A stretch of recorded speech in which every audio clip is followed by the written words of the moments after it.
poor girl stumbles upon an abandoned car and hears banging coming from the trunk.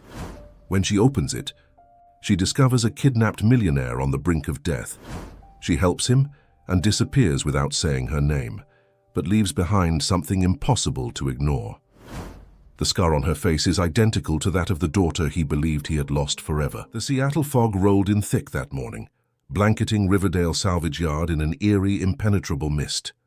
10-year-old Lily Morgan pulled her worn jacket tighter around her small frame, her breath visible in the cold air as she navigated through the maze of discarded vehicles.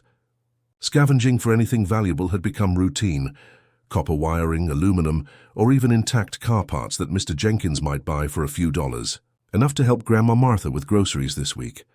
Lily's keen eyes scanned the junkyard methodically. She'd developed a sixth sense for finding treasures others overlooked, a necessity, since she and Grandma Martha had been struggling to make ends meet.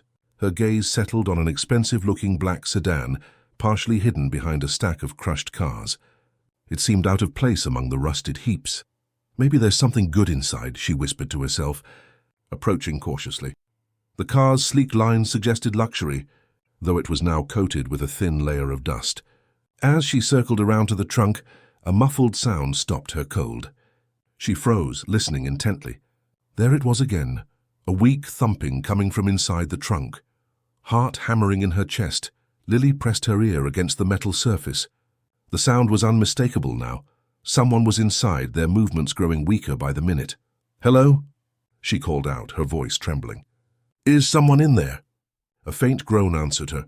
Panicking, Lily looked around for something to pry open the trunk. She spotted a rusty crowbar nearby and, with determination beyond her years, wedged it into the seam of the trunk lid. It took all her strength, but eventually the lock gave way with a metallic pop. Inside, bound with duct tape and rope, lay a man in an expensive suit, his face bruised and pale. His eyes widened in disbelief at the sight of the young girl standing over him. "Help," he managed to whisper through cracked lips, his voice hoarse from dehydration. Without hesitation, Lily began working at his restraints, her small fingers struggling with the knots. "What happened to you?" she asked, fear evident in her voice. "Kidnapped," the man rasped, his eyes darting nervously toward the surrounding fog. "Business partner, please, hurry." As Lily freed his hands, the man struggled to sit up. His strength was clearly fading fast. "What's your name?" he asked weakly. "Lily," she replied, helping him remove the last of the tape from his ankles. The man's gaze focused on her face for the first time, and he froze, staring at her with an intensity that made Lily uncomfortable. His eyes fixed on a small crescent-shaped scar just below her right temple. "What's wrong?" Lily asked, suddenly self-conscious. He shook his head slightly as if dismissing an impossible thought. "Nothing. I'm Ethan Harrison." Lily recognized the name vaguely. She'd seen it on billboards around Seattle, something about computers or software. Before she could respond, the sound of approaching voices made them both stiffen. "You need to go," Ethan whispered urgently. "It's not safe. Go now." Lily hesitated, unwilling to leave the injured man. "Please," he begged. "I'll be okay. You've helped enough. Go." With one last concerned look, Lily disappeared into the fog just as a pair of truckers rounded the corner, drawn by the noise of the trunk opening. Ethan collapsed back, relief washing over him as the men rushed to his aid. "Jesus Christ, man! What happened to you?" one of them exclaimed, helping him out of the trunk. "Call 911, Ethan managed before slipping into unconsciousness. Hours later, in the sterile brightness of Seattle Memorial Hospital, Ethan awoke to the steady beep of monitors and the concerned face of Detective Mike Brennan. "Mr. Harrison, glad to see you're awake," the detective said, pulling a chair closer to the bed. "Can you tell me what happened?" Ethan's mind was foggy, the past few days a blur of fragmented memories. "I was taken from the parking garage at Harrison Tech. I remember a warehouse, voices discussing money, saying he wouldn't be a problem anymore. He struggled to organize his thoughts. They wanted me to sign over control of the company. When I refused," he trailed off, the memories of what followed still too raw. The beatings, the threats, the endless hours in darkness, waiting for a rescue that never came. "Any idea who was behind it?" Detective Brennan asked, scribbling notes. Ethan hesitated. I have suspicions. My CFO, Robert Caldwell, we've been at odds about selling the company to Globotech. He stands to make millions if the sale goes through, but I've been blocking it. We'll look into it, Brennan assured him. The truckers said they found you in an abandoned car at Riverdale Salvage. Any idea how you got there? A small face flashed in Ethan's memory. A young girl with determined eyes and a distinctive crescent scar. A face hauntingly familiar. A child, he said quietly. A little girl found me and freed me. Then she vanished. A girl? At the junkyard? Brennan looked skeptical. Did you get her name? Lily, Ethan replied, the name catching in his throat. His daughter's name had been Emma, not Lily, but the resemblance. It was impossible. We'll try to find her for a statement, Brennan said, rising to leave.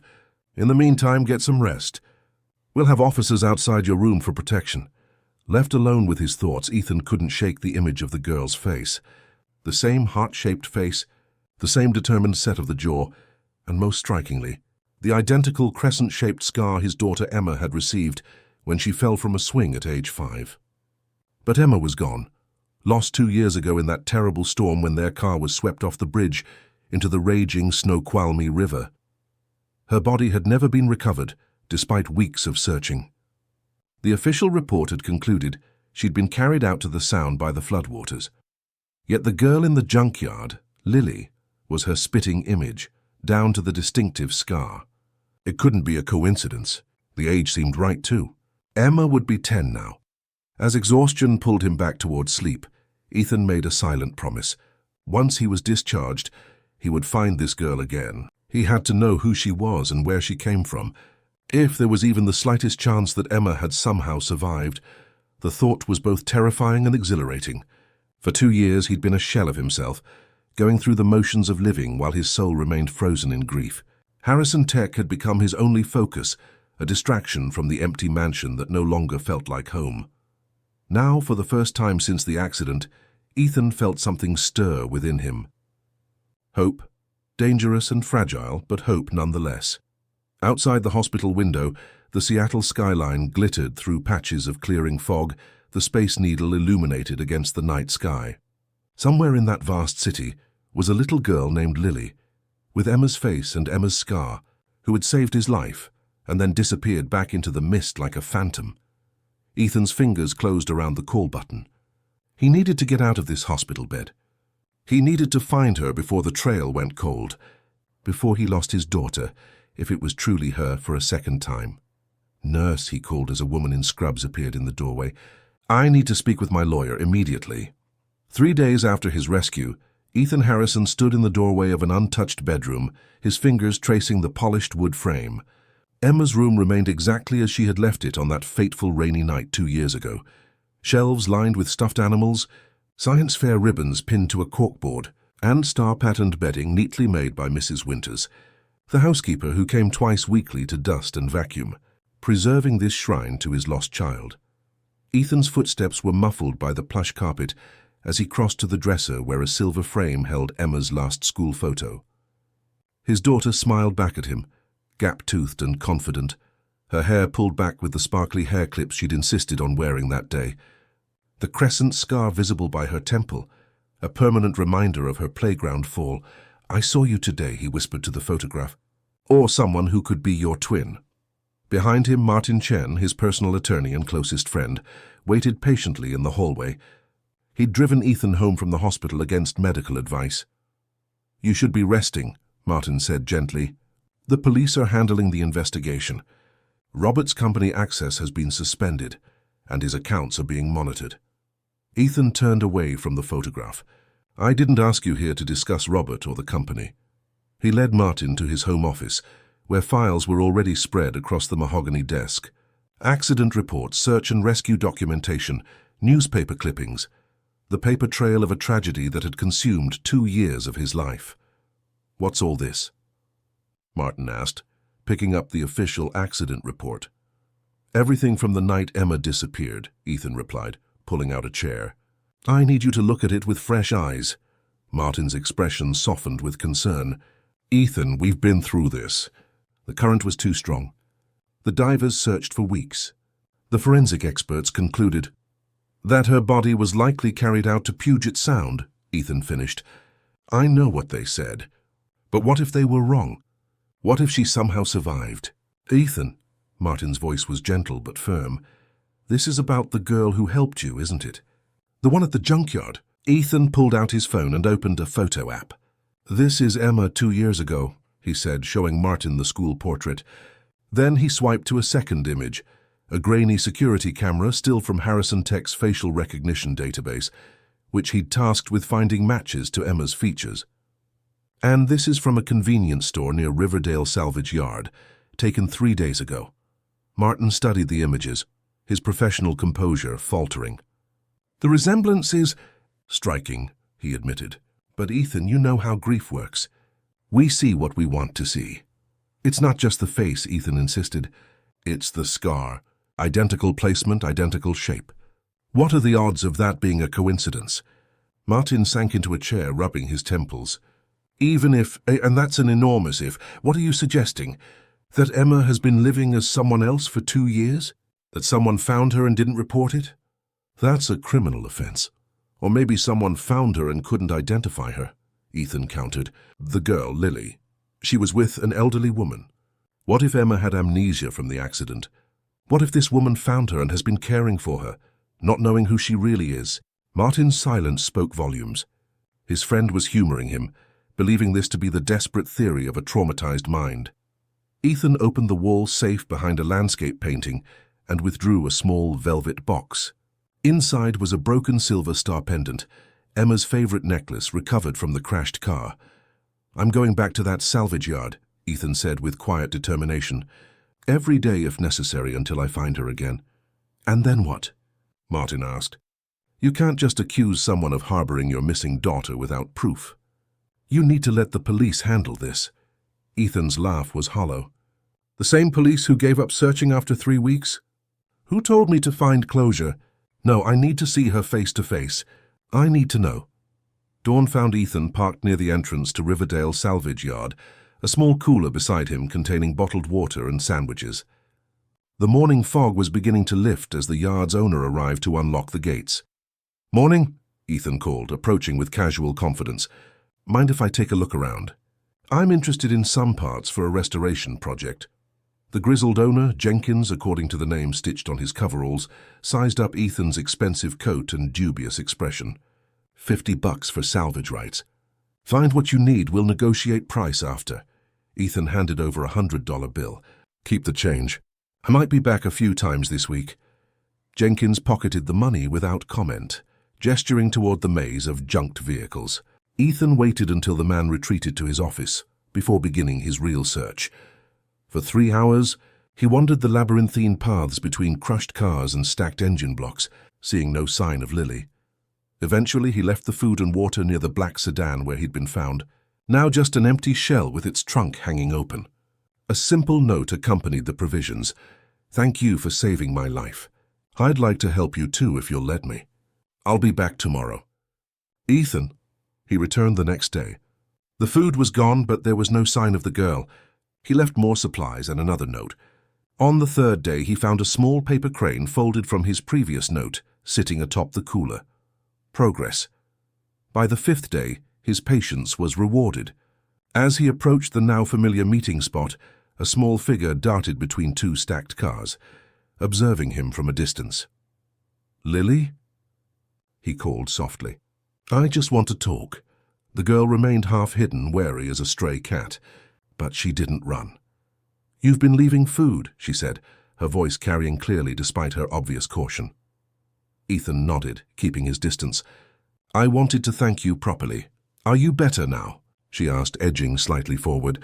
In the clear morning light, the resemblance to Emma was even more striking.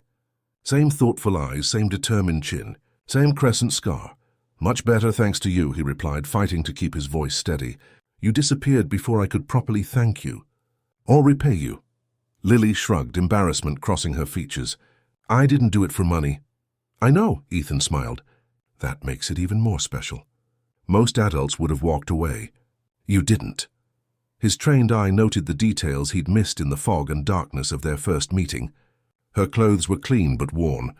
Her shoes at least a size too small with the laces double-knotted to keep them secure. Despite obvious poverty, there was a dignity in how she carried herself.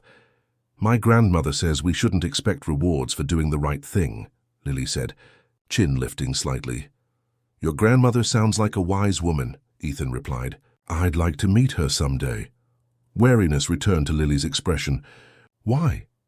"To thank her for raising such a brave girl," he said truthfully, then added, "and maybe to see if there's any way I can help you both, the way you helped me." Lily took another step forward, studying his face. "Are you really Ethan Harrison?" "From the billboards?" He nodded. "Harrison Technologies. That's my company." "Grandma Martha says rich people only help poor people when they want something in return," Lily said bluntly. The observation struck Ethan like a physical blow. It was exactly the kind of forthright statement Emma would have made. "Sometimes that's true," he acknowledged. "But sometimes people just want to do the right thing. Like you did." Their conversation was interrupted by a distant call. "Lily, where are you, child? We need to get going." Lily glanced over her shoulder. "That's Grandma. I have to go. Will you come back tomorrow?" Ethan asked, trying not to sound desperate. "I promise, I just want to talk." Lily hesitated, then nodded quickly. "I come here most mornings to find things to sell. Before school." "I'll be here," Ethan promised. "And Lily, thank you again. You saved my life."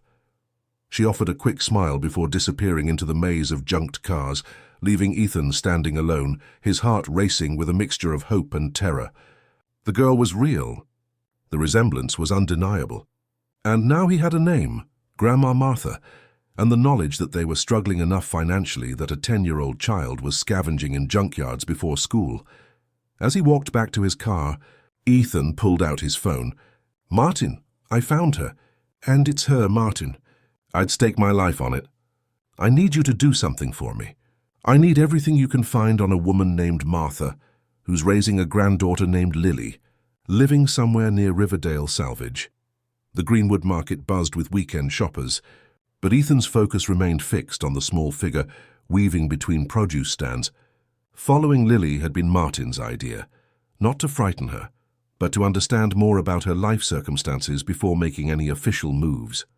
Now, watching her carefully inspect bruised apples being sold at discount, Ethan felt a twist of emotion that was part hope, part guilt. Lily wore a backpack that seemed too heavy for her narrow shoulders as she selected the least damaged fruit, counting coins from a small cloth purse. Her careful deliberation over each purchase spoke volumes about her financial situation. When she finished shopping and headed toward the exit, Ethan made his move, timing his approach to appear coincidental. "Lily?" he called, feigning surprise. "I thought that was you." The girl turned, recognition flickering across her face. "Mr. Harrison?" she said, clutching her small bag of groceries closer. "Please call me Ethan," he smiled. "I didn't expect to see you here." Lily shifted uncomfortably.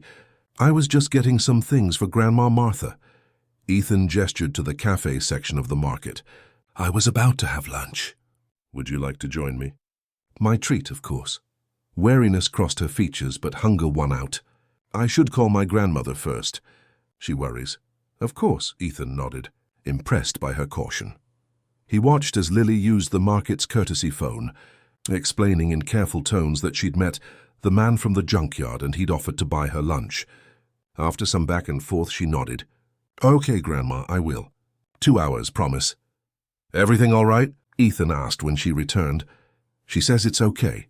But I need to be home by 3, Lily replied, her eyes still evaluating him with a wisdom beyond her years. Over sandwiches and milkshakes, Ethan kept the conversation light, asking about school and her interests.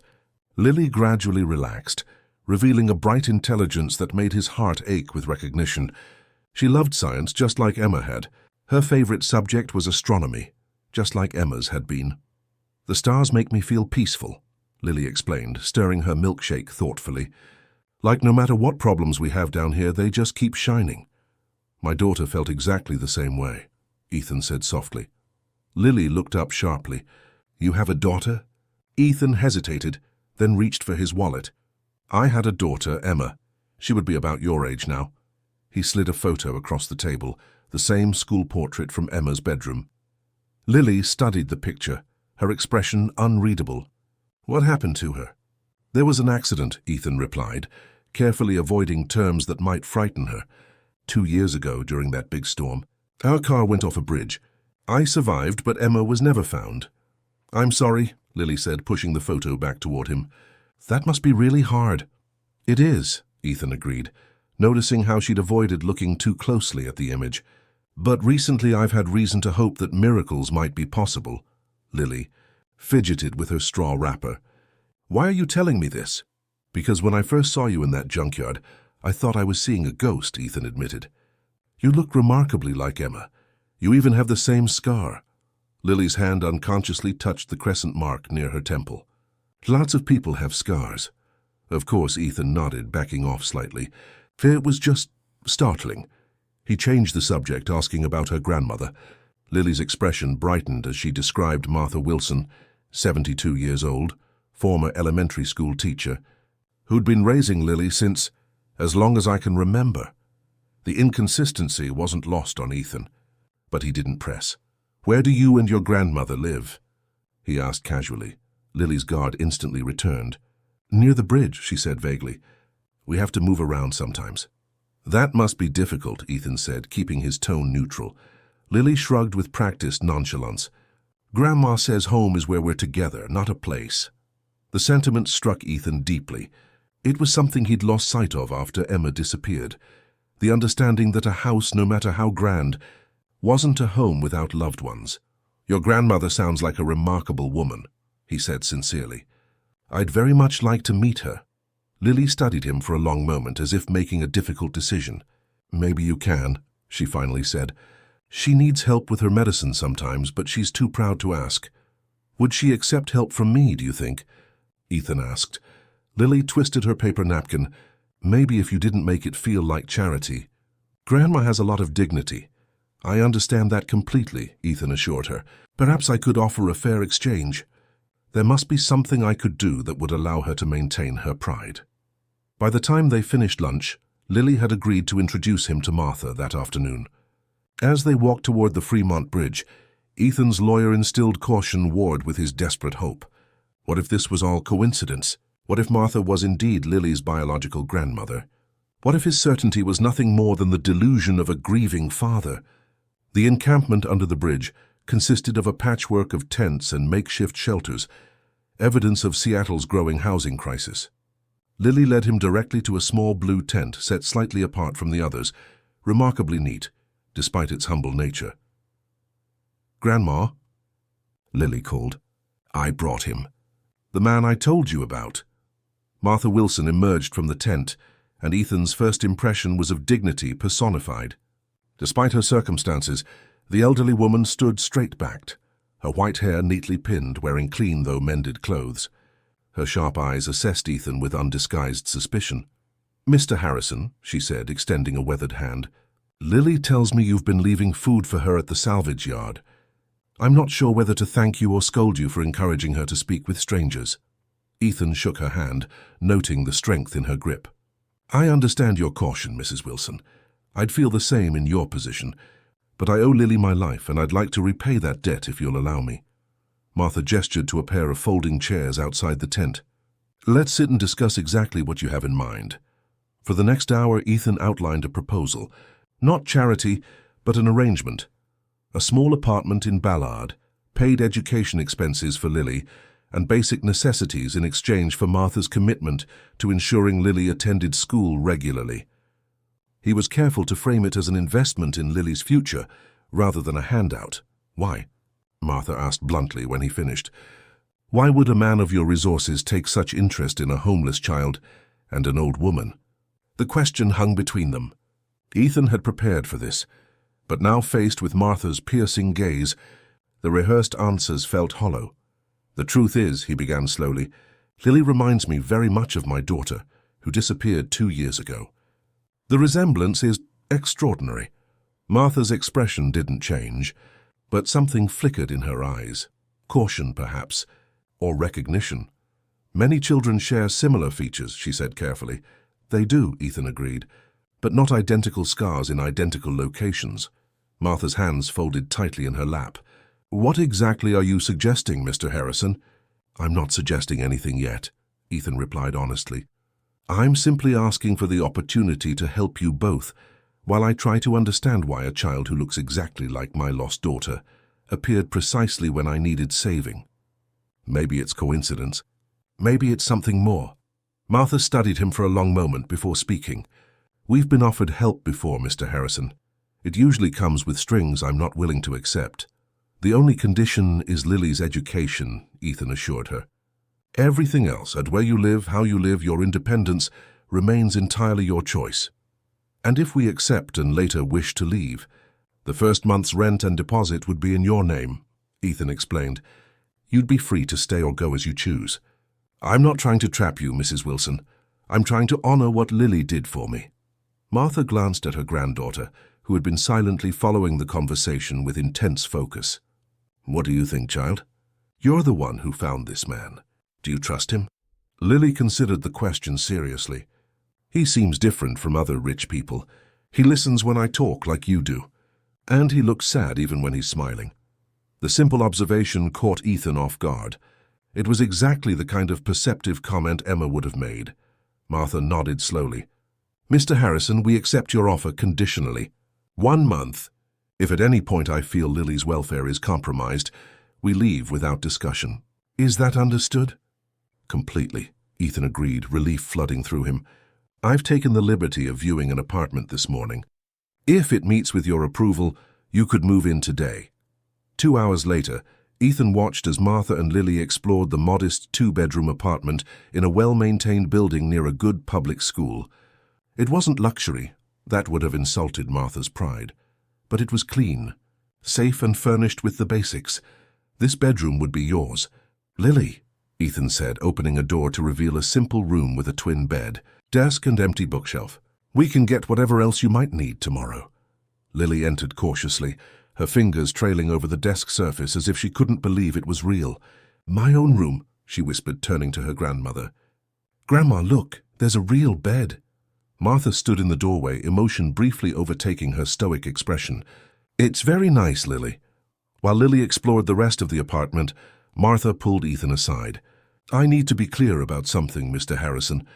Whatever you might believe about Lily's identity, she is my granddaughter in every way that matters. I've raised her, loved her, protected her. That bond is not negotiable. I understand, Ethan replied solemnly, and I respect it completely. As he left them to settle in, promising to return the next day with groceries and school enrollment papers, Ethan felt a conflicting mixture of hope and uncertainty.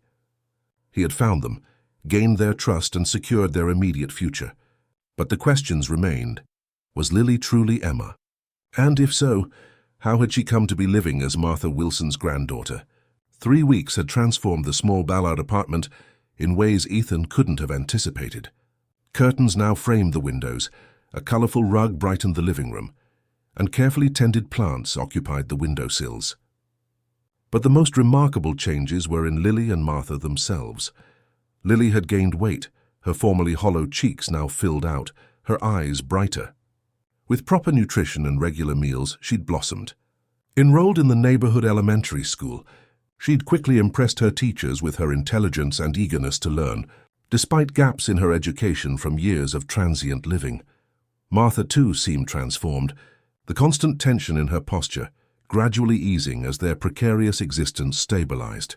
Though still fiercely independent, she had accepted Ethan's assistance with increasing grace, particularly regarding Lily's education and healthcare. Today, Ethan arrived at their apartment with a backpack full of books on astronomy, Lily's passionate interest, and a bag of pastries from the French bakery down the street. Martha answered his knock, wearing an apron over her neatly pressed clothes. "Good morning, Mr. Harrison," she greeted him, stepping aside to let him enter. Over the weeks, their relationship had evolved into a tentative mutual respect, though Martha maintained a careful formality that Ethan hadn't yet breached. "Mrs. Wilson," he nodded, handing her the bakery bag. "Croissants from Café Besalou. I thought they might make a nice breakfast treat." "How thoughtful," Martha said, accepting the offering. "Lily will be thrilled. She's just finishing her science project." Ethan followed Martha to the small dining table, where Lily sat surrounded by colored paper, scissors and glue, constructing what appeared to be a model of the solar system. She looked up at his arrival, her face breaking into an unguarded smile that made his heart clench with its familiarity. "Ethan, look what I'm making for the science fair," she exclaimed, holding up a partially completed model. "Mrs. Parker says I might win a ribbon if I get all the planetary distances to scale." "It's looking fantastic," Ethan said, setting the backpack on an empty chair. "And I brought something that might help. Some books on astronomy I thought you might enjoy." Lily's eyes widened as she pulled out the volumes, particularly a large atlas of the night sky with detailed constellation maps. "These are amazing," she breathed, running her fingers over the glossy pages. "Thank you." Martha watched their interaction with a complex expression, part gratitude, part wariness. "Lily, why don't you wash up while I set the table for breakfast? You can show Ethan your project afterward." While Lily was out of the room, Martha turned to Ethan. "You're being very generous with her," she observed. "The tutoring, the books, the doctor's appointments. I worry about what happens when your curiosity is satisfied." Ethan met her gaze directly. "This isn't about curiosity, Mrs. Wilson. Regardless of who Lily is or isn't, she deserves every opportunity to thrive. That won't change." Martha nodded slowly, seemingly satisfied with his answer. "She's having those dreams again," she said quietly. "About water filling a car, screaming for someone to help her." Ethan's breath caught. "Has she always had these dreams?" "Since I found her," Martha admitted. "But they're becoming more frequent since we met you. Last night she woke up asking for someone named Daddy before she was fully awake." Before Ethan could respond, Lily returned, and Martha smoothly changed the subject, serving breakfast while asking about the science project. Ethan participated in the conversation mechanically, his mind racing with implications of what Martha had revealed. After breakfast, his phone buzzed with a text from Detective Brennan. "Need to speak with you. New developments in your case. Office at 2 p.m. "I'm afraid I need to cut our visit short," Ethan apologized. "Work matter that can't wait. But I'll be back for dinner as planned, if that's still all right." Martha nodded. "We'll expect you at 6. Lily's been looking forward to showing you her first math test results." Outside in his car, Ethan called Martin. "I need you to meet me at the police station. Brennan has new information about the kidnapping." Hours later, Ethan sat across from Detective Brennan in an austere interview room, Martin beside him as both attorney and friend. Brennan pushed a folder across the table. "We found the warehouse where you were held," Brennan began without preamble. "Industrial area south of Georgetown. Crime scene team found traces of blood that match yours, and fibers from the clothes you were wearing when you were found." Ethan opened the folder to see photographs of a grimy concrete floor, walls with peeling paint, and a metal chair with restraints still attached. Fragmented memories surfaced. The smell of motor oil, voices arguing in an adjoining room, the sound of rain on a metal roof. "Any suspects?" Martin asked. Brennan's expression tightened. "We found fingerprints belonging to James Mercer, former security contractor for Harrison Tech. He's disappeared, but his last known location was a budget motel where we found this." He slid another photo across the table, a button from a custom suit, engraved with the logo of an exclusive Seattle tailor. "That's Robert's tailor," Ethan said immediately. "He has his suits custom-made there. All the buttons have that engraving." "We thought so," Brennan nodded. "Financial records show Mercer received a wire transfer of $50,000 from an offshore account 3 days before your kidnapping. We're still tracing it, but the preliminary evidence suggests it's connected to Caldwell." "Is it enough for an arrest?" Ethan asked, hope rising. "Not yet," Brennan admitted. "We need more concrete evidence linking Caldwell directly to the kidnapping. The button and money transfer are circumstantial. We're working on flipping Mercer when we find him." As they left the station, Martin turned to Ethan. "This is good news. They're building a solid case. It's just a matter of time." Ethan nodded absently, his thoughts already returning to Martha's revelation about Lily's dreams. "I need to make a stop before dinner with Lily and Martha," he said. "Can you drive me to Snoqualmie Falls?" Martin gave him a sharp look. "The accident site? Ethan, are you sure that's wise?" "I need to see it again," Ethan insisted. "Please, Martin." An hour later, they stood at the viewing platform overlooking the falls and the gorge below. The memory of that night returned with visceral force. The storm's fury, the road washing out beneath their tires, the sickening moment of freefall before the impact with the swollen river. Ethan had managed to free himself from the sinking car, but Emma's seatbelt had been jammed. His last memory before losing consciousness was of her terrified face as water filled the vehicle. The current would have carried her downstream, Ethan said, pointing to the churning river below. If she somehow got free and reached the shore, she could have been found miles downriver, possibly near where Martha said she found Lily. Martin shook his head. There's still such a long shot, Ethan. The water was freezing, the current deadly strong, and if Martha found her, why wouldn't she report it? Perhaps she tried, Ethan suggested. Or perhaps she was afraid of losing her. An elderly homeless woman with no documentation, finding an injured child. She might have feared the authorities would separate them. You're building a narrative based on hope, not evidence, Martin cautioned. I'm worried about what happens when I find out Lily isn't Emma, Ethan finished. I've considered that possibility, and if that's the case, I'll still ensure they're both taken care of. But I need to know, Martin. I can't rest until I do. Back in Seattle, Ethan arrived at the Ballard apartment precisely at 6, bearing flowers for Martha and a small telescope for Lily, a reward for what he suspected would be excellent math test results. The evening progressed pleasantly, with Lily proudly displaying her A+ test and chatting excitedly about her science project. After dinner, while Lily worked on homework in her room, Ethan helped Martha with the dishes, building up his courage for the conversation he needed to have. Mrs. Wilson, he began carefully, I've been thinking about what you told me this morning, about Lily's dreams. Martha's hands stilled in the soapy water. What about them?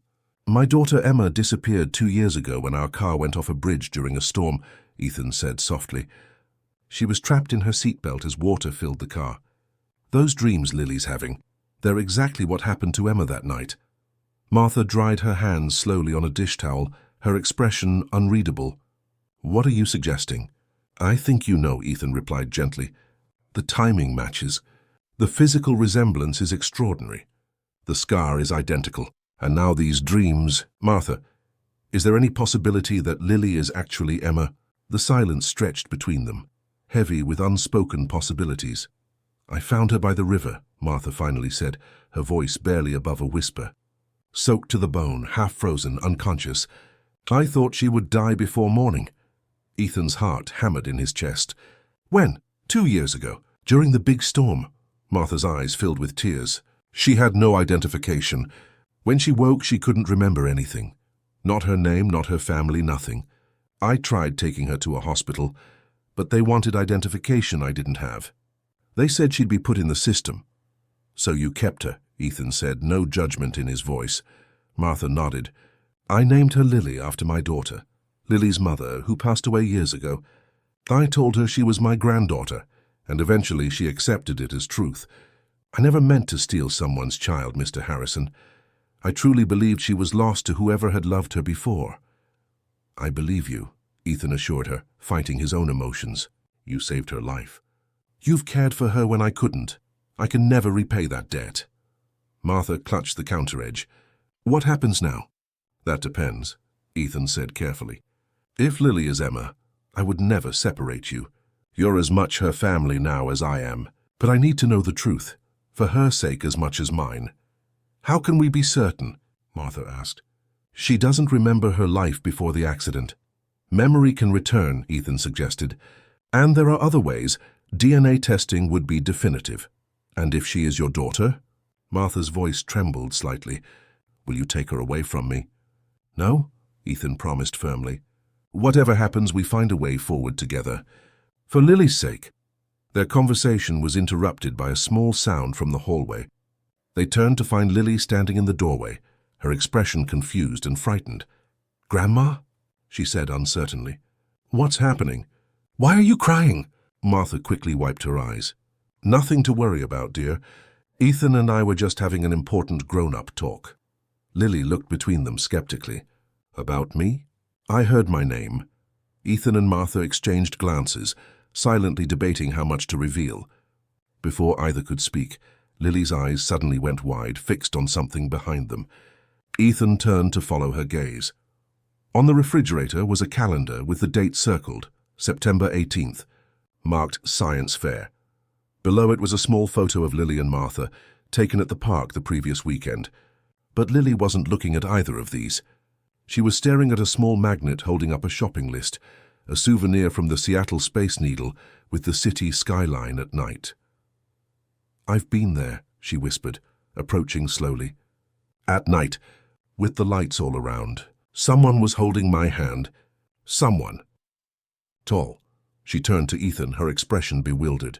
"Why do I remember that?" Ethan's heart seemed to stop at Lily's words. The Space Needle visit had been their last family outing before the accident, Emma's 8th birthday celebration, just 2 weeks before the bridge collapse. "You remember the Space Needle?" he asked carefully, trying to keep his voice neutral despite the hope surging through him. Lily frowned, touching the magnet with hesitant fingers. "I think so. It was nighttime. Everything was sparkly. I could see boats on the water." Her forehead creased with the effort of recollection. "Someone bought me ice cream with chocolate sprinkles." "What else do you remember, Lily?" Martha asked gently, moving to stand beside her. The girl shook her head, frustrated. "It's like trying to remember a dream. The pieces don't fit together." She looked up at Ethan. "Why are you looking at me like that?" Ethan realized he'd been staring and quickly softened his expression. "I'm sorry. It's just, I took my daughter Emma to the Space Needle for her 8th birthday. We had ice cream with chocolate sprinkles while we watched the boats in the harbor." Lily's eyes widened. "Is that why you think I might be her?" "Because I remember the Space Needle." The directness of the question caught both adults off guard. Martha recovered first, pulling out a chair for Lily at the kitchen table. "Why don't we all sit down? I think it's time we had an honest conversation." With remarkable composure, Martha explained how she had found Lily by the riverbank 2 years ago, cold, injured, and with no memory of who she was or how she got there. "I tried to find out who you belonged to," Martha told her, holding the girl's hands. "But you couldn't remember your name or where you lived. And I was afraid if I turned you over to the authorities, they would put you in foster care. I couldn't bear the thought of losing you after my own daughter. Your mother, as I told you, had passed away." "So you're not really my grandmother?" Lily asked, her voice small. Martha's eyes filled with tears. "In every way that matters, I am. Love makes family, not just blood. But no, I am not your biological grandmother." Lily turned to Ethan, her expression a mixture of confusion and dawning comprehension. "And you think I'm your daughter? The one who was lost in the river?" "I believe it's possible," Ethan said gently. "The timing matches. You look exactly like her, down to the crescent-shaped scar by your temple. And now you're remembering things that Emma experienced." "But I'm Lily," she insisted, a note of panic entering her voice. "That's who I am." "You're still you," Martha assured her quickly. "Whatever your name was before, whatever memories you may recover, nothing changes who you are inside." Ethan nodded agreement. "Your identity isn't erased by learning about your past. It just becomes more complete." Lily sat silently for a long moment, processing this revelation. "If I'm your daughter," she finally asked Ethan, "what happens to Grandma Martha? I won't leave her." The fierce loyalty in her declaration brought a fresh wave of emotion to Martha's face. Ethan reached across the table, including them both in his response. "If you are Emma, nothing would change about your relationship with Martha," he promised. "She saved your life. She's cared for you when I couldn't. She is your family now, just as much as I would be. We would find a way to be a family together," Martha added, squeezing Lily's hand. "All of us?" Lily considered this, her young mind working through the implications. Could we find out for sure if I'm really Emma? "There are tests we could do," Ethan explained. "A simple DNA test would tell us definitively. But only if you want to know. This has to be your decision, Lily." She nodded slowly. "I think I do want to know, but..." She hesitated, looking anxiously at Martha. "What if I start remembering my old life and forget everything with Grandma Martha?" "I don't want to forget her." Martha pulled her into a tight embrace. "Oh, my darling. Memory doesn't work that way. Remembering your past won't erase the years we've had together. I promise." "Could we go to your house?" Lily asked Ethan suddenly. "Maybe seeing it would help me remember more things." Ethan exchanged glances with Martha, who gave a small nod of approval. "Of course. We could go tomorrow after school if that works for both of you." Later that evening, after Lily had finally fallen asleep, Ethan and Martha sat in the small living room, speaking in hushed tones. "She's taking it remarkably well," Ethan observed. "Better than many adults would." "Children are resilient," Martha replied. "And Lily, or Emma, has always had an old soul. Sometimes I forget she's only 10. Ethan nodded, remembering how people had said similar things about Emma. "Martha, I want to be completely transparent with you about what happens next. Legally speaking," Martha tensed visibly, "are you planning to take legal action against me?" "Absolutely not," Ethan assured her quickly. "You saved her life. Everything you've done has been in her best interest. What I meant was, if the DNA test confirms she's Emma, we'll need to legally resurrect her. She's currently listed as presumed deceased. There will be paperwork, possibly court appearances. I want you to know that throughout that process, I'll ensure your relationship with her is legally protected." Martha's shoulders relaxed slightly. "I appreciate that. I've lived in fear for 2 years that someone would take her away from me." She hesitated, then added, "I did try to find her family, you know. In those first few weeks, I checked missing children reports at the library computers. But there were so many, and without knowing her real name or where she came from. You did what you thought was right," Ethan said sincerely. "And you've given her a stable, loving home despite incredibly difficult circumstances. I could never fault you for that." The next afternoon, Ethan's sleek Tesla pulled up the long driveway to the sprawling contemporary home overlooking Lake Washington. Through the rearview mirror, he watched Lily's eyes widen as the house came into view. Glass and cedar nestled among towering evergreens, with the lake shimmering beyond. "You live here?" she breathed, pressing her face to the window. "It's just a house," Ethan said, suddenly self-conscious about the property's obvious luxury. "A bit too big for one person, honestly." Martha said nothing, but her expression as they entered the soaring foyer spoke volumes about the vast disparity between Ethan's world and the one she and Lily had inhabited beneath the Fremont Bridge. Mrs. Winters, the housekeeper, greeted them warmly, clearly having been briefed by Ethan beforehand. She showed no surprise at the guests, instead offering refreshments with practiced hospitality. "Would you like a tour?" Ethan asked, addressing Lily but including Martha with his glance. Lily nodded, her expression a mixture of curiosity and apprehension.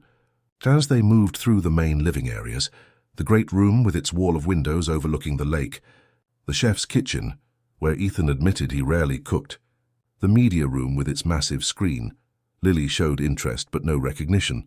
It wasn't until they reached the second floor that her demeanor changed. As they approached a door at the end of the hallway, Lily suddenly stopped, her hand flying to her temple where the crescent scar marked her skin. "What is it?" Martha asked, concerned. "I don't know," Lily whispered. "Something about this hallway feels familiar." Ethan's pulse quickened. "This was Emma's room," he said, gesturing to the door. "Would you like to see it?" Lily nodded, and Ethan pushed the door open to reveal the bedroom preserved exactly as Emma had left it. Sky-blue walls adorned with glow-in-the-dark stars, bookshelves filled with astronomy books and science kits, a telescope by the window pointing toward the lake. Lily entered slowly, her eyes sweeping across the room as if searching for something. Martha and Ethan remained in the doorway, watching as she moved to the bookshelf and ran her fingers along the spines of the books. She paused at a worn copy of The Little Prince, pulling it from the shelf and opening it to the title page. "To my stargazer, Emma," she read aloud from the inscription. "May you always find your way by the stars. Love, Daddy." She looked up at Ethan. "You wrote this?" It wasn't a question, and Ethan found himself unable to speak past the lump in his throat. He simply nodded. Lily replaced the book carefully and moved to the bed, where a collection of stuffed animals was arranged against the pillows. Without hesitation, she reached for a well-worn teddy bear wearing a tiny NASA t-shirt. "Cosmo," she said softly, staring at the bear. Then, with a suddenness that made both adults start, she turned to Ethan. "You gave him to me when I had my tonsils out. You said he'd been to space and back, so he knew all about being brave." Ethan's legs nearly gave way. It was true. He had invented an elaborate story about Cosmo the astronaut bear, when 5-year-old Emma had been terrified about her tonsillectomy. "That's right," he managed, his voice barely audible. "You remember that?" Lily clutched the bear, looking bewildered. I don't know how I remember. It just appeared in my head when I touched him. Martha moved to her side, placing a steadying hand on her shoulder. Are you all right, dear? This must be overwhelming. Lily nodded, but her expression remained troubled. It's scary. Like there are two different people in my head, Lily and Emma, but they're both me. She looked up at Ethan.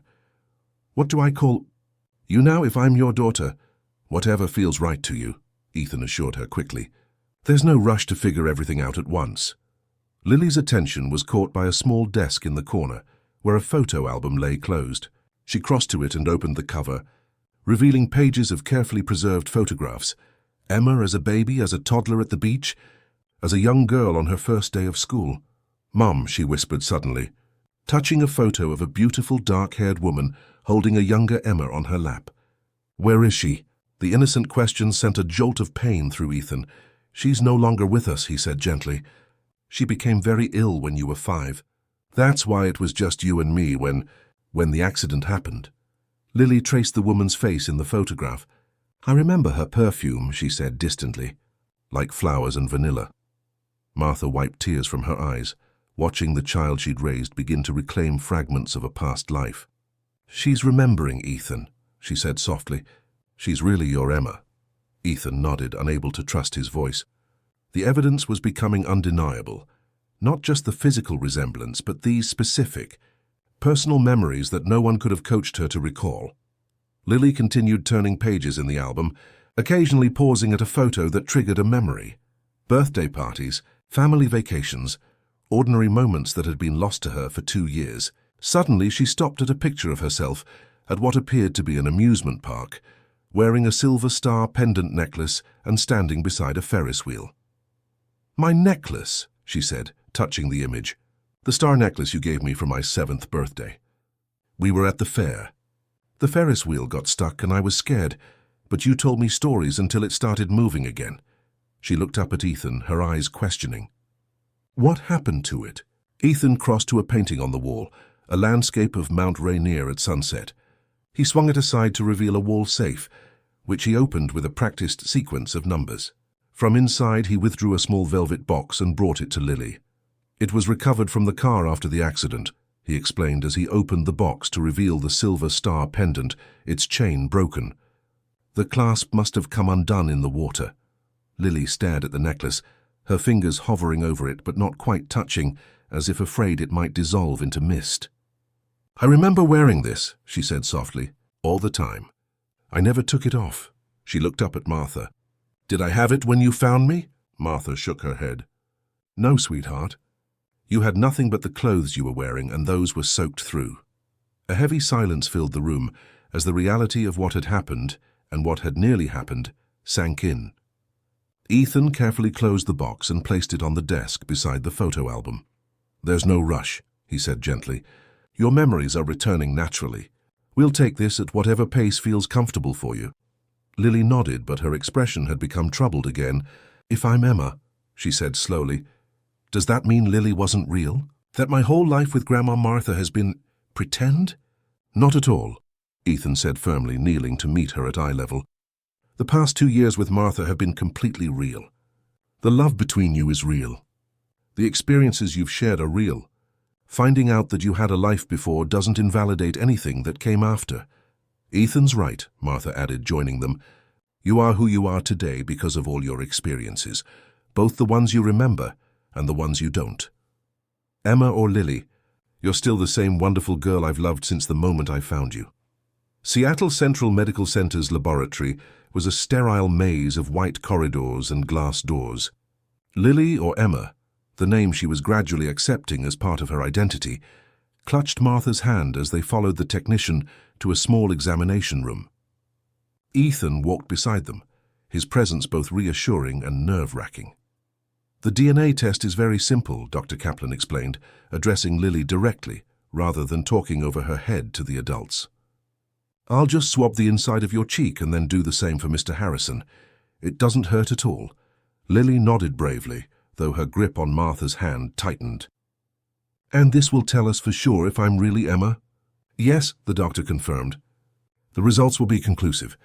We should have them within 48 hours. As they left the hospital, Lily grew quiet, staring out the car window as Seattle's familiar landscape passed by. Martha noticed her withdrawal first. "Are you all right, sweetheart?" "You've been very brave today." Lily shrugged, still looking out the window. "What if the test says I'm not Emma? What happens then?" The question hung in the air, addressing a possibility none of them had fully discussed. Ethan met Martha's eyes briefly in the rearview mirror before responding. "If you're not Emma," he said carefully, "then nothing changes about our arrangement. You and Martha would still have the apartment, your school enrollment, everything we've set up. My commitment to helping you both isn't conditional on you being my daughter. But you wouldn't want to spend time with us anymore," Lily said with a child's blunt perception. "You'd be sad and you'd go away." Ethan pulled the car over, turning to face her directly. "Lily, listen to me. Yes, I would be disappointed. I won't pretend otherwise. But in these past weeks, I've come to care about you and Martha, regardless of whether you're biologically connected to me. You saved my life. You brought light back into my world when it had gone dark. That doesn't change no matter what the test results say." Lily studied his face, seeming to measure the truthfulness of his words. Finally, she nodded, apparently satisfied. "Okay, but I think I am Emma. I keep remembering more things about the house and about you." Back at the Ballard apartment, Martha prepared lunch while Ethan received an unexpected call from Detective Brennan. "We've got him," Brennan said without preamble. Mercer rolled on Caldwell. "Gave us everything. The planning, execution, even recordings of their conversations discussing the kidnapping. Caldwell was arrested an hour ago at the Harrison Tech offices." Ethan absorbed this news with surprising calmness. "What happens now?" "He's being processed. Arraignment tomorrow morning. With Mercer's testimony and evidence, we're looking at multiple felony charges. Conspiracy, kidnapping, attempted murder. He's facing 20 years minimum." "Thank you, Detective," Ethan said sincerely, "for everything." After ending the call, he shared the news with Martha, deliberately keeping his voice low so Lily wouldn't overhear from her bedroom. "That's wonderful news," Martha said, relief evident in her voice. "You must feel safer knowing he's behind bars." "I do," Ethan admitted, "though strangely it feels almost secondary now." He glanced toward Lily's room. "Finding her, whether she's Emma or not, has put things in perspective. The company, the money, even bringing Robert to justice. None of it matters compared to this." Martha smiled, a knowing expression on her lined face. "That's parenthood for you. Nothing else ever quite measures up to the importance of your child." That evening, Martin arrived at the apartment with a thick folder of legal documents. While Lily worked on homework in her room, the three adults gathered at the dining table to discuss next steps. "Assuming the DNA test confirms what we all now believe," Martin began, "we'll need to petition the court to legally resurrect Emma Harrison. It's a complex process, but I've prepared the groundwork." He slid several documents toward Ethan. "What does that mean for Martha?" Ethan asked, the question that had been foremost in his mind. Martin turned to Martha with professional courtesy. "Mrs. Wilson, you've raised Lily, Emma, for the past 2 years under extraordinary circumstances. While technically this could be construed as kidnapping," Martha finished for him, her voice steady despite the fear visible in her eyes. "No," Ethan said firmly. "Martha found an injured child with no identification or memory. She sought medical attention, checked missing persons reports, and provided care when the system might have failed her. There was no criminal intent." Martin nodded. "That's precisely how we'll frame it, and I believe any reasonable judge would agree. The goal here is to establish legal guardianship that acknowledges both of your roles." He produced another document. "This is a draft agreement for joint custody.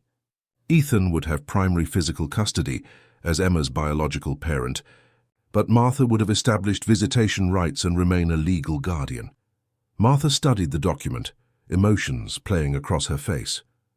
"This is more generous than I expected." "It's what's best for her," Ethan said simply. "She loves you, Martha. Separating you would only cause her pain. Besides," he added with a slight smile, "my house is certainly big enough for both of you if you'd consider moving in." "The commute from Ballard to Emma's school is becoming challenging." Martha looked up sharply. "Move into your house? Are you serious?" Completely. The East Wing has a separate entrance and its own small kitchen. You'd have privacy and independence, but be close enough that Emma wouldn't have to choose between homes." Before Martha could respond, Ethan's phone rang. Detective Brennan again. "Harrison," he answered, listening intently to the detective's urgent tone. His expression darkened. "When? Are you certain?" "Yes, I understand." "We'll be careful." He ended the call, his face grave. Robert made bail. His company attorneys pulled strings with a sympathetic judge. "He's out with orders to surrender his passport and wear an ankle monitor." "But he's still a threat," Martin said, reading Ethan's expression. "Brennan thinks so. He's arranging police protection, but it won't be in place until morning." Ethan glanced toward Lily's room. "I don't want to frighten her, but we should be cautious." Martha rose immediately. "I'll get her things packed. We should stay at your house tonight. It has security systems, I assume?" Ethan nodded, grateful for her practical response. "State of the art. I'll call Mrs. Winters to prepare rooms for you both." Within an hour, they had explained to Lily, in carefully chosen words that emphasized caution without causing panic, that they would be staying at Ethan's house for a few days. The girl accepted this with surprising equanimity. Excited at the prospect of spending more time in the room she was increasingly remembering as her own. As they drove through the darkening Seattle streets, Ethan's thoughts turned to Robert Caldwell. They had been friends once before money and power corrupted their relationship. The betrayal still stung, but oddly Ethan found it difficult to summon the rage he'd felt immediately after the kidnapping. His perspective had shifted so dramatically since finding Lily. At the house, Mrs. Winters had prepared guest quarters for Martha and turned down the bed in Emma's room for Lily. After settling in, they gathered in the kitchen where the housekeeper had left a simple dinner warming in the oven. Midway through the meal, the security system chimed, indicating the front gate had been activated. Ethan tensed, checking his phone to see the security camera feed. Relief washed through him at the sight of Detective Brennan's unmarked police car. "It's the detective," he assured Martha and Lily, rising to disable the alarm. "He probably wants to update us on the security arrangements." Brennan entered looking harried, nodding greetings to Martha and Lily before pulling Ethan aside. "Caldwell's ankle monitor went dark 20 minutes ago," he said without preamble. He cut it off. "We have units searching, but I wanted to warn you personally." Ethan glanced toward the kitchen where Lily sat finishing her dinner, oblivious to the potential danger. "Should we leave? Go somewhere he wouldn't think to look?" Brennan shook his head. "This place is a fortress compared to most locations. I've got 2 officers stationed at your gate, and another patrol car circling the perimeter. Just stay inside, keep the security system armed, and call immediately if you notice anything suspicious." After Brennan left, Ethan joined Martha in helping Lily prepare for bed. The girl seemed to intuitively understand the gravity of the situation, despite their careful wording. And she was subdued as Martha helped her into pajamas that had been stored in the dresser for 2 years. "Will you play the piano?" Lily asked Ethan suddenly as he was about to leave the room. "I remembered something today. You used to play a special song when I couldn't sleep." Ethan paused in the doorway, emotion tightening his throat. "You remember that?" Lily nodded, climbing into the bed that had waited so long for her return. "It was quiet and slow, and you made it just for me. You called it Emma's Starlight." Martha watched from beside the bed as Ethan struggled to compose himself. "I haven't played in 2 years, he admitted. "Not since—" "Please?" Lily asked, her eyes wide and hopeful. Unable to refuse, Ethan led them to the living room where a grand piano sat near the wall of windows overlooking the lake. Moonlight streamed through the glass, illuminating the instrument that had been silent since the night Emma disappeared. Hesitantly, he lifted the cover and sat on the bench, his fingers hovering over the keys. For a moment, he feared he'd forgotten how to play, that this piece of himself had been lost along with his daughter.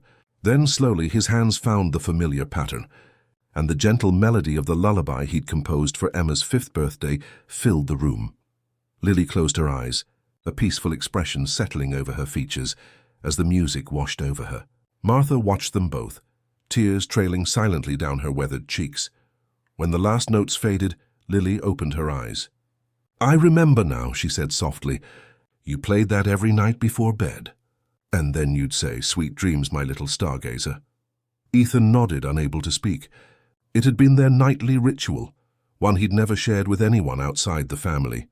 Later, after Lily had fallen asleep in her childhood bed, Ethan and Martha sat in the kitchen, both too wired to sleep, despite the emotional exhaustion of the day. "She's remembering more and more," Martha observed, cradling a cup of tea. "Soon she'll have all of Emma's memories back. Does that worry you?" Ethan asked gently. Martha considered the question. "Less than I thought it would," she admitted. Seeing her face light up with recognition, it's like watching her become more whole. I can't begrudge her that, even if it means she remembers a life that didn't include me. "It will always include you now," Ethan assured her. "You're as much a part of her story as I am." Their conversation was interrupted by the harsh sound of the security alarm. Ethan jumped to his feet, checking his phone to see which zone had been breached. The lakeside perimeter sensor was flashing red. "Stay here," he instructed Martha, already moving toward the alarm panel to investigate. "I'll check the cameras." Before he could reach the security system, the power went out, plunging the house into darkness. Emergency lights activated moments later, casting an eerie glow through the hallways. He cut the power, Ethan realized aloud. The backup generator should kick in soon, but the security system will be on emergency mode only. Martha stood, her expression resolute rather than frightened. "I'll get Lily, we should stay together." As she hurried toward Emma's bedroom, Ethan pulled out his phone to call Brennan, only to find no signal. The landline was equally dead when he checked. "Cell jammer," he muttered, a cold certainty settling over him.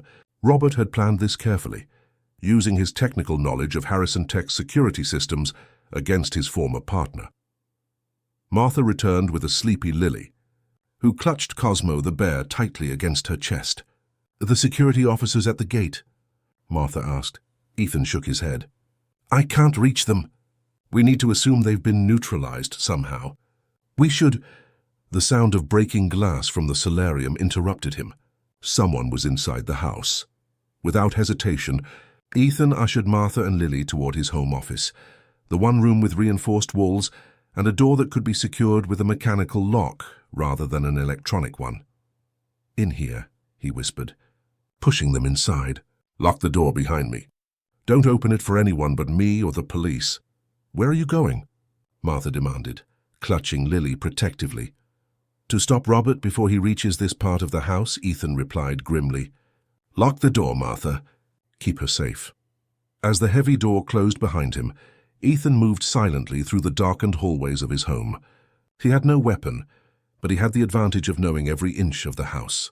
Robert, despite having visited many times, would be less familiar with the layout, especially in darkness. From the direction of the great room came the sound of movement, the scrape of furniture, the creak of a floorboard. Ethan positioned himself in the shadows of the dining room, waiting as the footsteps grew closer. "I know you're here, Ethan," Robert's voice called, unnaturally calm. "You've made quite a mess of everything, you know. The sale to Globotech was nearly complete. We would all have been rich beyond imagination." "We were already rich, Robert," Ethan replied, deliberately projecting his voice to draw his former partner away from the office where Lily and Martha were hidden. "What happened to you?" "We built Harrison Tech to change the world, not to sell out to the highest bidder." Robert's laugh echoed through the darkened house. "Always the idealist. That's why you could never see the bigger picture. Some of us want more than just enough." The footsteps changed direction, moving toward Ethan's voice. He slipped quietly around the massive dining table, keeping it between himself and the approaching threat. "Is that why you tried to have me killed?" Ethan asked, edging toward the kitchen. "For money." "Not killed," Robert corrected, his voice closer now. "Just persuaded. Mercer was supposed to scare you into signing the papers. Things got out of hand." "Out of hand?" Ethan repeated, incredulity sharpening his voice as he continued circling the dining table. "You left me to die in the trunk of an abandoned car." In the dim emergency lighting, he caught a glimpse of Robert's silhouette, once his trusted friend and business partner, now a desperate man cornered by his own actions. The transformation was jarring. "You weren't supposed to be harmed," Robert insisted, his voice strained. "Just convinced. The company's future was at stake." "Our future? And now your future involves a prison cell," Ethan replied, moving toward the kitchen, where he knew the landline had a separate power source from the main house. If he could reach it, he could call for help. Robert's laugh held a bitter edge. "You think I'm going to prison?" "No, Ethan. I'm leaving the country tonight. Arrangements have been made. But first I need those recordings Mercer claims to have given the police. I don't have them, Ethan said truthfully, inching closer to the kitchen doorway. The police do. I don't believe you, Robert snapped, his composure cracking. You've always kept backups of everything. You have copies. I need them, and I need you to call the district attorney and recant your testimony. The absurdity of the demand might have been laughable in other circumstances. That's not going to happen, Robert. It's over. The best thing you can do now is turn yourself in. Your sentence will be lighter if you cooperate. Always so righteous, Robert sneered, moving suddenly around the table toward Ethan's voice. Always thinking you know what's best for everyone. Ethan ducked into the kitchen, fumbling in the darkness for the landline. His fingers closed around the receiver just as Robert entered behind him. Put it down, Ethan, Robert ordered, his voice deadly quiet. I didn't want it to come to this, but you're not leaving me any choice. The dim emergency lights revealed what Ethan had feared. Robert was holding a gun, its metal surface gleaming dully as he aimed it toward his former friend. Think about what you're doing, Ethan said calmly, setting the receiver down. Kidnapping was bad enough. Don't add to the charges. There won't be any charges if there's no witness, Robert replied, gesturing with the gun for Ethan to move away from the phone. I've lost everything because of your stubbornness. My reputation, my future, my freedom. I have nothing left to lose. Ethan raised his hands slowly, mind racing for a way to diffuse the situation. That's not true, Robert. You still have choices. This doesn't have to end with more violence. As Robert opened his mouth to respond, the unmistakable sound of a child's voice came from down the hallway. Ethan, are you okay? Lily's voice, high and frightened, cut through the tense standoff. Both men froze, Robert's expression shifting from determination to confusion. Who is that? He demanded. I thought you lived alone. Before Ethan could answer, Lily appeared in the kitchen doorway, her small figure silhouetted against the emergency lights. She clutched Cosmo the bear in one hand, her wide eyes taking in the scene before her. Ethan with his hands raised, Robert pointing a gun. Lily, go back to Martha, Ethan urged, fear for her safety overwhelming everything else. Now. But Lily remained frozen in the doorway, staring not at Ethan but at Robert. I remember you, she said suddenly, her voice small but clear. You came to our house for my birthday party. You brought me a telescope. Robert's gun hand wavered slightly. What? I don't know what you're talking about, kid. Emma, Ethan corrected automatically, his protective instincts on high alert. Her name is Emma, my daughter. Your daughter is dead, Robert scoffed, though uncertainty had crept into his voice. She drowned 2 years ago. Everyone knows that. Lily, or Emma, as she was now fully reclaiming her identity, stepped further into the kitchen, apparently oblivious to the danger. You made a cake shaped like the solar system, she continued, her gaze never leaving Robert's face. And you told me stories about when you and my dad were in college together. You said he always wanted to save the world, and you always wanted to own it. Robert's expression shifted from confusion to disbelief. The resemblance was unmistakable, especially in the set of her jaw and the distinctive scar by her temple. This is impossible, he whispered, the gun lowering slightly. You can't be Emma. But I am, she replied with a child's simple certainty. I got out of the car when it went into the river. The water carried me away. I forgot who I was until I found my dad in the junkyard. The story, condensed into those few sentences, sounded like a miracle, which Ethan realized it truly was. Martha appeared behind Emma, her face tight with fear. Come away, child, she urged, reaching for the girl's hand. Come back with me now. It's okay, Grandma Martha, Emma said calmly. He won't hurt us. He's my dad's friend. He's just scared. The innocent assessment struck something in Robert. His gun hand lowered completely, the fight visibly draining from him. He stared at the child with an expression of dawning horror, as if only now fully comprehending the magnitude of his actions and their potential consequences. Emma? He whispered, his voice cracking. It's really you? Before she could answer, the wail of police sirens cut through the night, growing rapidly closer. Moments later, flashing lights illuminated the lakeside windows as patrol cars surrounded the house. Looks like Mrs. Winters got away and called the police, Ethan said, relief washing through him. It's over, Robert. Robert seemed not to hear, his attention still fixed on Emma, "I never meant for anyone to get hurt," he said, almost to himself. "I just wanted what I thought I deserved." "And now you'll face the consequences," Ethan replied, not unkindly. "Put the gun down before the police come in. Don't make this worse than it already is." For a tense moment, it seemed Robert might resist. Then, with a defeated gesture, he placed the gun on the kitchen island and sank into a chair, his head in his hands. Minutes later, the house was swarming with police officers. Detective Brennan personally secured Robert in handcuffs, while uniformed officers checked the rest of the property. "Are you all right?"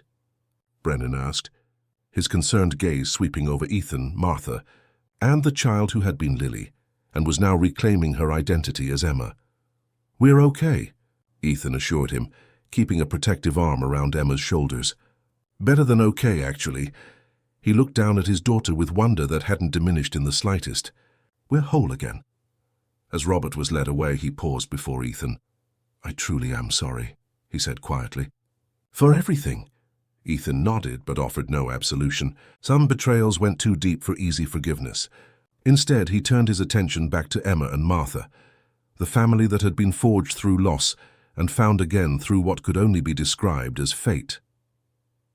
2 weeks later, they gathered in the chambers of Judge Eleanor Simmons, a compassionate woman with 3 decades of family court experience. The DNA results had confirmed what their hearts already knew. Lily was indeed Emma Harrison, returned from a watery grave by what the judge called an extraordinary confluence of circumstances and human resilience. The legal proceedings to resurrect Emma had been expedited, thanks to Martin's connections and the compelling nature of their case. Martha's role in Emma's survival had been recognized not as kidnapping, but as an act of humanitarian rescue. And now they were finalizing the custody arrangement that would legally bind their unusual family together. "This is one of the most remarkable cases I've encountered in my career," Judge Simmons said, signing the final document with a flourish.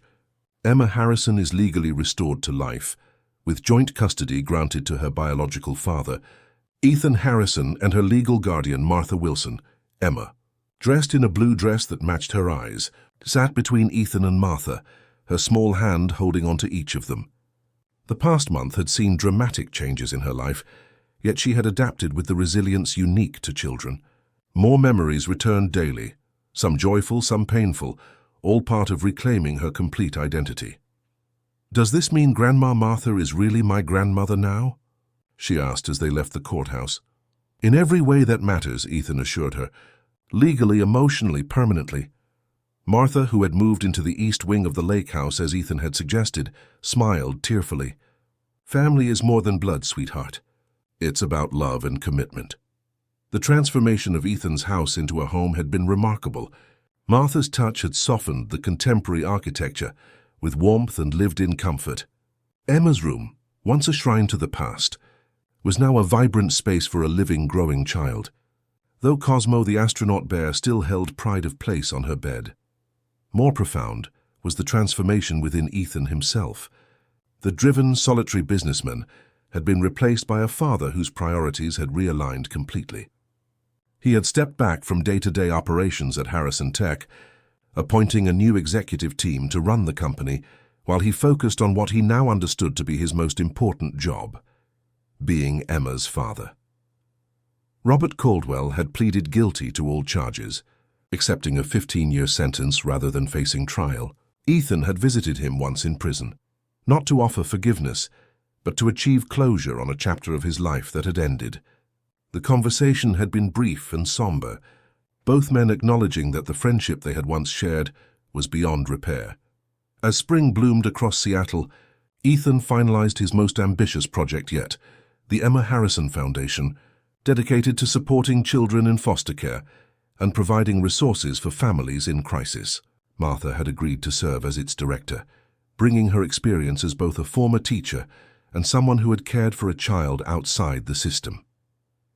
"You have a gift for helping vulnerable children," Ethan told her, as they reviewed plans for the Foundation's first community center. "You saved Emma when the system might have failed her. Think of how many others you can help now with proper resources behind you." One evening in early May, after Emma had gone to bed, Ethan found Martha sitting on the lakeside terrace, gazing at the stars beginning to appear in the twilight sky. "She asked me something interesting today," Martha said as he joined her. She wanted to know if she could call herself Emma Lily Harrison Wilson. She said she wants to keep both her names and both her families. Ethan smiled, touched by his daughter's wisdom. "What did you tell her?" "That I thought it was a wonderful idea," Martha replied, her eyes bright with unshed tears. "That names are important, because they tell our stories. And her story is remarkable enough to need two names. And two parents," Ethan added gently. Martha nodded, accepting the compliment for what it was, recognition of her vital role in Emma's life, both past and present. The next weekend brought another milestone, Emma's 11th birthday, her first celebration with her complete family. The lakeside yard was decorated with twinkling lights and astronomy-themed decorations, a nod to her enduring love of stars. As friends from her new school arrived, Emma proudly introduced Martha to everyone as my grandmother who saved my life and Ethan as my dad who never stopped looking for me. The simple descriptions brought tears to the eyes of the adults who understood the extraordinary journey behind those words. Late in the evening, after the guests had departed, Emma asked to visit the dock that extended into Lake Washington. Ethan and Martha accompanied her, watching as she gazed thoughtfully at the water that reflected the stars above. "I'm not afraid of the water anymore," she announced suddenly. "I remember everything now. The car going into the river, my seatbelt getting stuck, the water coming in. I was so scared, but then the window broke and I got pulled out by the current." Ethan and Martha exchanged concerned glances, hearing this complete recollection for the first time. "It was cold and dark, and I couldn't see anything," Emma continued matter-of-factly, "but I kept swimming up toward the light, the way you taught me, Dad. And then the river carried me so far, but Grandma Martha found me." She turned to look at them both, her expression serene despite the traumatic memories. "It's like the universe made a perfect circle to bring us all together." From her pocket, she withdrew the silver star necklace, now repaired with a new chain. "Can I wear it again?" she asked her father. Wordlessly, Ethan fastened the necklace around her neck, the star pendant catching the moonlight as it settled against her chest. "Welcome home, my little stargazer," he whispered, his voice thick with emotion. Martha placed her weathered hand on Emma's shoulder, completing their circle. "Happy birthday, dear one. Your light never dimmed, even when we couldn't see it." In the months that followed, their unconventional family settled into rhythms that felt as natural as if they'd always been together. Martha's wisdom complemented Ethan's enthusiasm, creating a balanced foundation for Emma's continuing growth. The Emma Harrison Foundation opened its first family resource center in the fall, providing support to dozens of families in crisis. Martha thrived in her new role, her first-hand experience informing policies that prioritized keeping families together whenever possible. Ethan returned to music, playing the piano regularly again. Emma's Starlight remained a special favorite, but he composed new pieces as well, including Martha's Wisdom, a gentle, resilient melody that honored the woman who had become an unexpected but cherished part of their family. On the anniversary of Emma's rescue from the junkyard, they returned to Riverdale Salvage Yard together. Mr. Jenkins, surprised by their visit, bashfully accepted their donation to renovate the small office where he spent his days. "This place will always be special to us," Ethan explained. "It's where our family began to find each other again." As they prepared to leave, Emma paused near the spot where she had once found a stranger locked in a car trunk, a stranger who turned out to be the father she had forgotten. "Do you ever think about how many things had to happen exactly right for us to find each other?" she asked thoughtfully. "If I hadn't been scavenging that exact day in that exact place, I think about it every day," Ethan admitted, placing a hand on her shoulder. "Some might call it coincidence," Martha added, "but I prefer to think of it as something more meaningful, a reminder that even in our darkest moments, hope persists." "Like stars," Emma said, touching her necklace. "Even when you can't see them, they're still there, shining." As they walked back to the car, hand in hand, their unlikely family bound by choice as much as circumstance, the Seattle fog began to lift. Sunlight broke through the clouds, illuminating the path before them. 3 lives that had been shattered by tragedy, now restored and reimagined into something new and precious. Behind them, the junkyard that had once held only broken, discarded things now stood as a testament to what could be salvaged and made whole again when found by the right hands. Guided by love and illuminated by the unwavering light of hope, the broken star pendant, once lost to the river, now shone at Emma's throat, a symbol of resilience, of lives interrupted but not ended, of family defined not by blood alone, but by the choice to love and protect each other, no matter what waters might rise to separate them.